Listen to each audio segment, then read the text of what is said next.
and dreams, given my circumstances, born in an abandoned building on a floor, being adopted, being labeled educable mentally retarded, failing twice in school, no college training, never worked for a major corporation, to believe that I had something of value. Have you ever thought about something you wanted to do and you talk yourself out of it? It's very important to realize that I found that most people fail in life not because they aim too high and miss.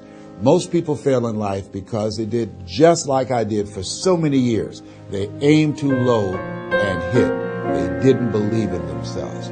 So I want you right now to revisit and look at your goals and dreams, and let's raise the bar. And I want you to say with me, it's possible. It's possible. It's possible. I can do this. I can make this happen. No matter how bad it is or how bad it gets, I'm going to make it. It's possible. Yes, your dream is possible. Say that to yourself every day. Feed your mind with words that you write and words that you hear and words that you speak to yourself. Feed your faith and your doubts will starve to death. Say to yourself, it's possible. It's possible.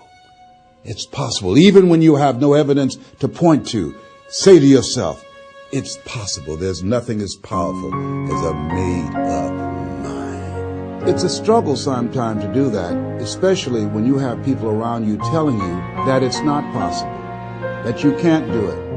And they're constantly pointing out your failures of the past, constantly reminding you of all of the things that you don't have going for you. I'm reminded of the story of the two little boys that were playing on some ice during the winter. And as they got further out on this ice, one fell through the thin ice. And so the little fellow that was still on top of the ice, he was trying to save his little buddy.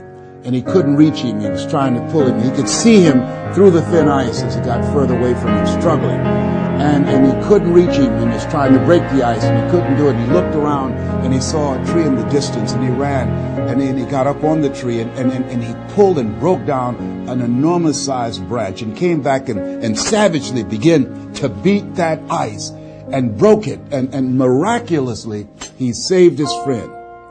And when the paramedics came, and they were able to revive this little boy, they were scratching their heads. They're trying to figure this out. Said, how could this little pruny fellow go up in a tree and break off a branch this size and then come back and beat and break the ice and save his friend? They thought it was just miraculous. It was baffling. And an old guy who was there said, I can tell you how he did it.